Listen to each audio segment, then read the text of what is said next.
My name is Bethia Woolf. I am the co-founder, co-owner of Columbus Food Adventures. And today we're doing a special tour for the Ohio Restaurant Association and going to visit some of the restaurants that we work with in and around Columbus. Columbus Food Adventures has been in business for 9 years. We started in 2010. We started with 3 different tour itineraries, and we now have a dozen different tours that we do. And we are all about promoting the Columbus food scene, restaurants, bakeries, food trucks, all kinds of different food vendors, and really just kind of helping people explore the Columbus, all the different aspects of the amazing food scene we have here in Columbus.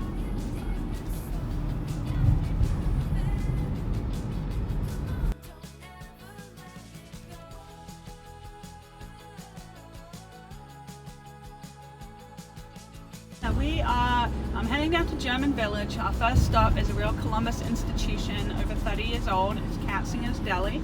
And we're going to be meeting the founder, Diane, which is pretty exciting. Katzingers is a stop on our German Village tour, so we take people there twice a week. We do a German Village tour at the weekend, Saturday and Sunday, and it's always fun to introduce them to a mix of new and kind of more established businesses.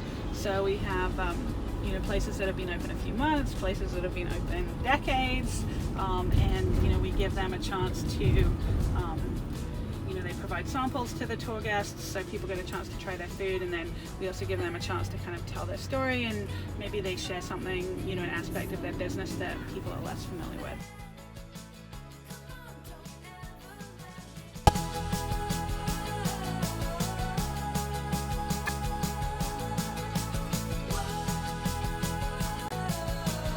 We are here at Katzingers Deli now in German Village, and we are with one of the founders of Katzingers, Diane, who's going to be telling us a little bit more about Katzingers and history and all the wonderful things they do. Thank you. I recall you ordered the Reuben, which has been Katzingers' #1 seller since we opened in 1984. So that's what, 35 years ago? Right. Every friggin' day. Every day. It's always the best seller. Always the best seller. But you have quite a few different varieties of Reubens as well. We do, and I would love to show you a menu. But the best place to see it is the menu board, which is when you walk in the front door, there's this huge menu board, and that's got all the sandwiches, and the side dishes, and the soups, and the salads, and the desserts, and the drinks, and all of the stuff that you will need to have a great meal at Katzingers. And how many different sandwiches are there? I think the food is here. Yay! Oh, yum. #1 deli sized and a #1 gluten free. Thank you. You guys enjoy. Okay, so I told this is the gluten free and this is the regular. My husband at the time, Steve, Warren, and I had just moved back from Chicago. Rachel was a baby. We moved back because we wanted her to have grandparents, and my folks lived here. And we had no plan when we came back. We'd been in the food business for a long time. It's all we knew. Didn't really know what we wanted to do. And one day Steve said to me, "Do you want to open a deli?" And I went, "I don't know, do you?" And he said, "You do." And I went, "Okay." It was just that stupid. You should never, ever, ever open a business like that, ever. That's my advice to anybody that's watching. But boy, it was a long road to get it to be successful, but as it turned out, it was a fabulous decision, and I could not be happier with having done this. It was just an amazing journey. We learned so much about food, we learned so much about people, we learned so much about management, we learned about personal tastes and what sells and what doesn't, and merchandising, and just everything that you can think of that's involved with the restaurant business. We learned it. My daughter Rachel, she started working here when she was about 12, bussing tables and that kind of thing, and then she grew up to sort of like doing more things with the customers, and then she was making sandwiches, and then she was working in the kitchen, and then she was working in the specialty foods area where she really got into learning about the cheeses and the meats and the olive oils and that fabulous stuff. She did that. And then she went, okay, I'm done with this. And she moved to New York by herself where she said for 9 years she lived in New York, and she kind of made her way there, where she also worked with food. And she was a prepared food chef at a wonderful small little specialty food store in Brooklyn, and she was great. But then she said, I want to come home, as my family has a tendency to do. My family's like, we're like the Hotel California. You can check into my family, you cannot check out. So anyway, so she moved back about 3 years ago, and she started working here in the kitchen, and she's still there. She's still here, so she's still working here. My favorite part about it is being shocked and amazed every single day that it's still here, and that it's still popular, and that people still come walk in the doors, and people still say this is a great place, and I hear this is the best women I've ever had. And it's amazing to me every day. But it is not me that does that. This is my staff. And over the years I've had people that have been here as long as 20 years, and it just does my heart so good every time I think of that, because it's so rare in the restaurant industry. These guys, they stick around and they take their sense of ownership of it, and they're the ones that make it work, and I'm so fortunate to have that. I left Columbus in 1977. I moved to Ann Arbor for 5 years. Steve and I did. And I had always wanted to have a deli. It was like there was something in my DNA that went, someday you're doing corned beef.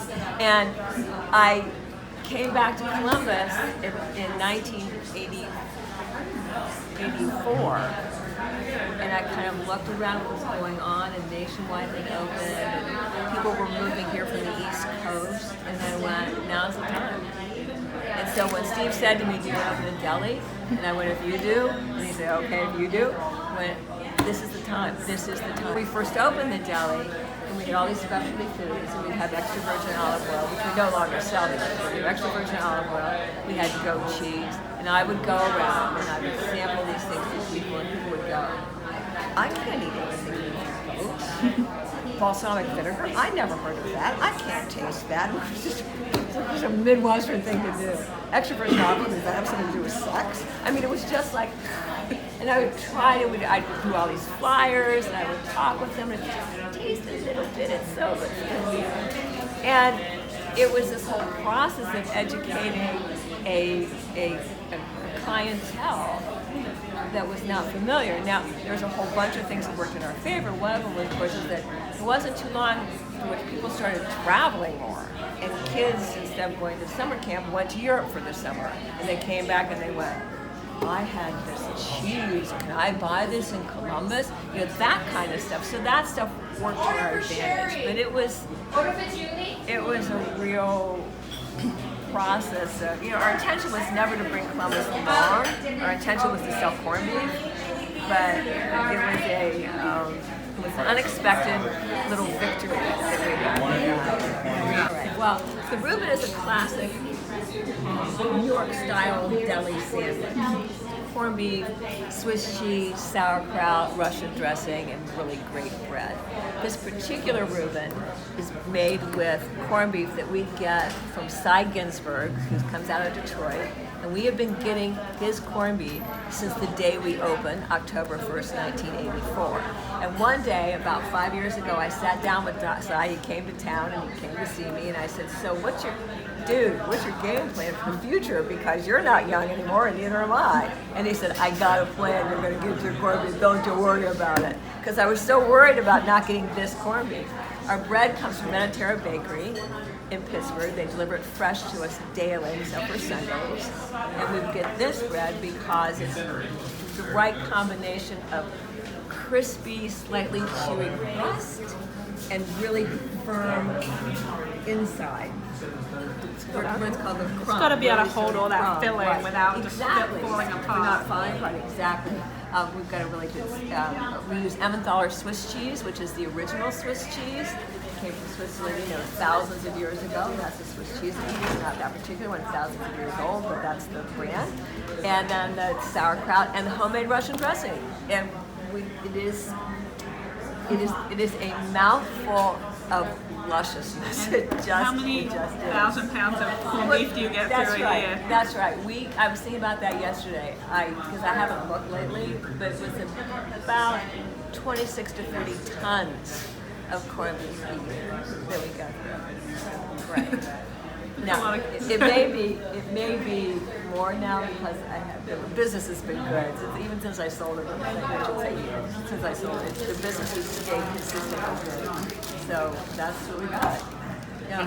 I grew up in Columbus, and I still remember the restaurants that my parents took me to when I was a kid. Most of them are gone. Actually, all of them are gone. And I hope that people have that sort of same fond memory of Katzingers over the generations. One of the things that has always really moved me was when we first opened, we would have these customers, and then we would grow up and they would get married and they would have kids and they would bring their kids in. And then their kids would grow up and they would have kids and then they'd be like grandparents and generations. And some days I'd come in and I would see a table of like 12 people. If they'd like take over the dining room and they'd push all these tables together so they can all sit together, and it'd be like 3 generations. There's the grandparents, who were the original customers, and here's the parent, and here's the kids. And it just was so heartwarming to me that we have somehow impacted people's lives. It was just like, wow, that was an unintended consequence as well. That was just such a joy to be able to participate. It made my heart pound. It kind of makes me tear up, which is really silly. But yeah, it's I want there to be a legacy of Katzingers that has to do with the look and feel of Katzingers, the food, the atmosphere, the friendliness, the free pickles, free uncooked free pickles, the sense of comfort that people get when they come here. One thing which somebody reminded me of, and this is somewhat relevant, is for some reason she brought to my attention on September 11th, we were all here when that horrible day happened. I was like crying. And people were, and they were like, we don't do any business. And I went, we got to stay open. We were so proud of that day. And people came here and they just wanted to be together and talk and have some community and have some sense of safety. And you never think about those things. You don't go, what's going to happen to them? We're going to come to Katzingers. I never, ever, ever considered that. But it was just like, I was so glad to have them here. I was so happy to have them here. It was just this horrible day, and You're that wanted place. to be together. You're that place. And there's actually a book about that I read later, and I went, yeah, I guess we are kind of that place. Yeah, right. So, it was a combination of ideas and personalities and community that made Katzingers successful, and I take very little personal credit for it. So I was the one that said, well, you do. Cute. You might want to get a Diane, founder of Katzingers Delicatessen in Germany.